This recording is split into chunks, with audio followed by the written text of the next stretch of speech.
Ito ang Subol Beach na matatagpuan sa Barangay Subol, San Fabian, Pangasinan. Ayon sa Google, ito ay may rating na 4.3/5. Patunay na ito ay kilala at madalas puntahan ng mga lokal at turista. Kilala ito sa tahimik at payapang atmosfera, kaya't perpektong lugar para sa mga gustong mag-relax. Ayon sa mga naka-experience na rito, isa ito sa mga family-friendly beach. Bata man o matanda, siguradong masisiyahan sa paglangoy o banding dito.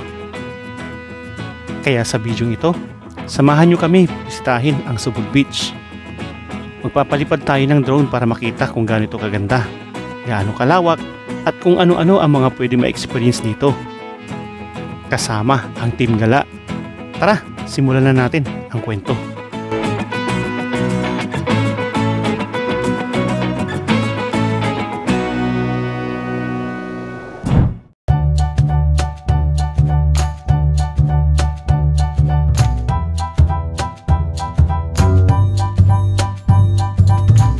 Sa pasimula ng ating kwento, nandito muna tayo sa Imalog Sur, Pangasinan.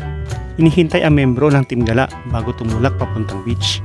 At ngayon pupunta tayo sa part ng beach kasama ang mga family at relatives para mag-swimming. Ngayon, first time natin pupunta nito sa part ng San Fabian, Pangasinan. So titignan natin kung gaano ba ito kaganda at gaano ba ito kalawak na pwedeng pag-swimmingan ng mga turista. So alright, tara mga par, let's go.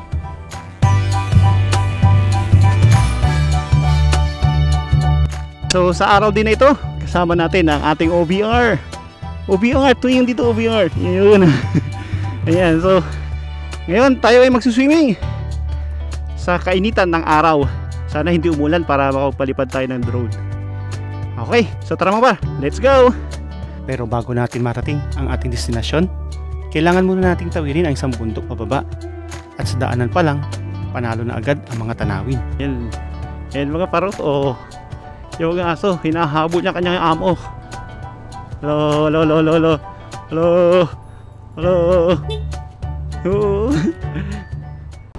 Okay mga par, so dito sa part ng may Imalog Sur, ayan, so dito sa lugar na ito yung tinatawag nilang Little Cannon Road dahil sa liko-liko at pataas na daanan.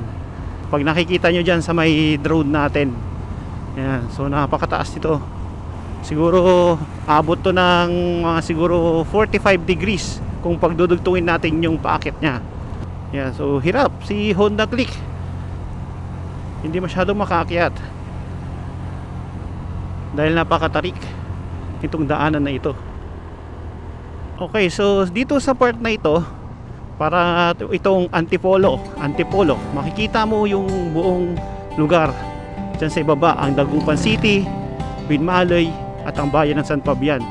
Dito mismo sa ibaba nito nakikita ang buong tanawin, pati na ang beach mga par.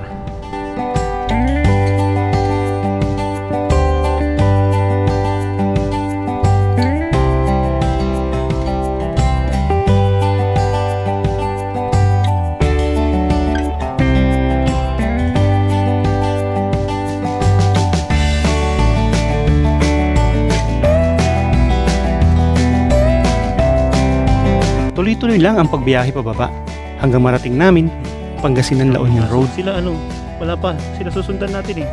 Hindi ko alam din yung pupunta eh. Ayun, so kumpleto na ang Team Gala. Andito na ang NMAX, dalawang NMAX, isang Honda at saka isang Smash. Okay, so ang Team Gala magkakasama ulit para mag-swimming. Ayun, so kasama din natin ang isang crosswind para sa gala mode na naman tayo. So hindi natin papalagpasin itong araw na ito. Kailangan natin i-vlog ito para for habang maaga pa lang at wala pang summer nagbi-beach na tayo mga par.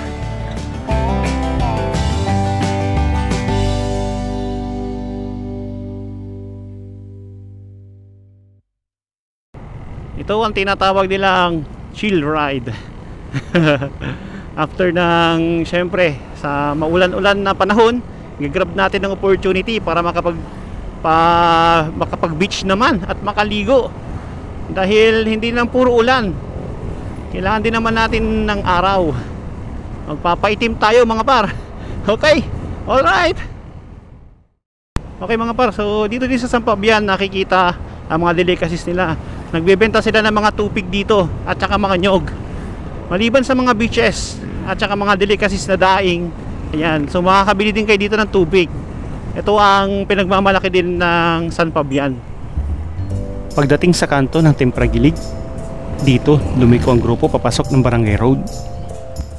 Okay, after ng highway, dito naman tayo sa may kanan. Pagdating ng Tempra, may cruising dito, so kailangan mo magpakanan kung manggagaling ka ng La Union para makapunta sa Subul Beach. Wow, ayos yung tuloy nila dito. Iyan oh. Wow. Sige pa, eksakto lang ang sasakyan at saka motor. Hindi pwede ang sasakyan at saka tricycle na magkasalubong dito or dalawang sasakyan. Diretso lang tayo mga par, papunta sa may beach. Kasama si Magtanong, binaypay namin ang Subul Barangay Road hanggang marating namin ang aming huling destinasyon. Ay, may hams pala. Sabagay, kapag mga ganitong daanan, expect nyo yung mga hams, butas, pag mga barangay road. Siyempre, di natin maiiwasan yung mga ganyan. Kagaya nung nadaanan natin doon kanina. So, yun ang mahirap dito, wala tayong Google Map. Hindi natin alam kung saan yung pupuntahan natin. Baka tingin ko diretso tapos pa ganun. Baka diretso, hindi ko lang alam tapos pa ganun. Hindi ko lang alam kung saan. Ayan, sige, diretso. Ito. So mahirap kapag hindi natin alam ang papunta. Kahit tataga rito tayo.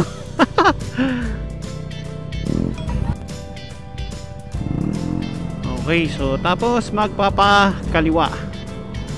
Mapuntahan yung pinakadulo ng kalsada ng Barangay Road.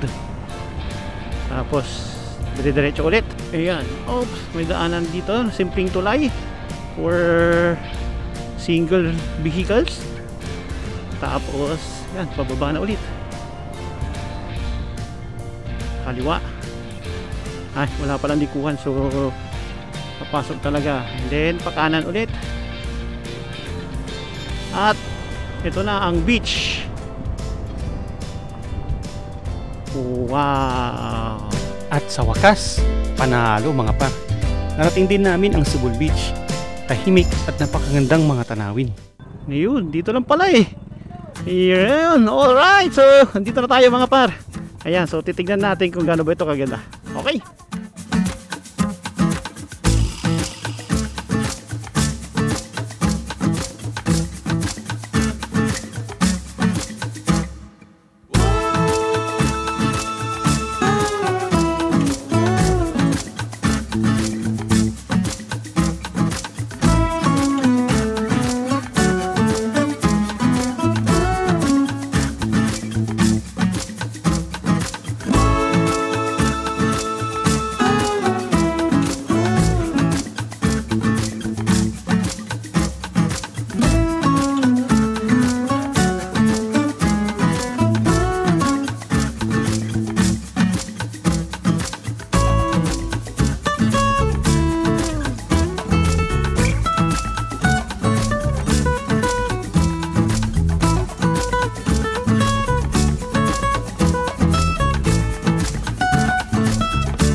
Siyempre, sa ganitong kasiyahan, di pwedeng mawala ang kulitan, kantahan, at ang tawanan.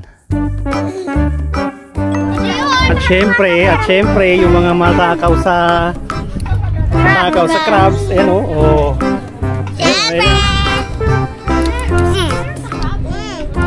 Ano masasabi mo? Parang iba tong crab na to. Ang sarap nito. Ibang crab, ibang crab. Ang sarap na tong park na to. Ano ikaw yung masasabi mo? Masarap. Ay, Masarap. nice. Ano kami?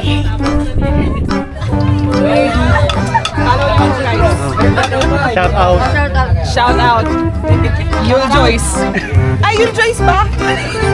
May joke kami. Oh. Kaso baka matawa ka o kaya wag na lang. Joke. Oh. Ano yun? Napuro, Mark. Oh. Para sa Ben. Para sa Kilawan. Kilawan. The best of the best. Ito naman para sa sinigang yung buto-buto. Boto-boto.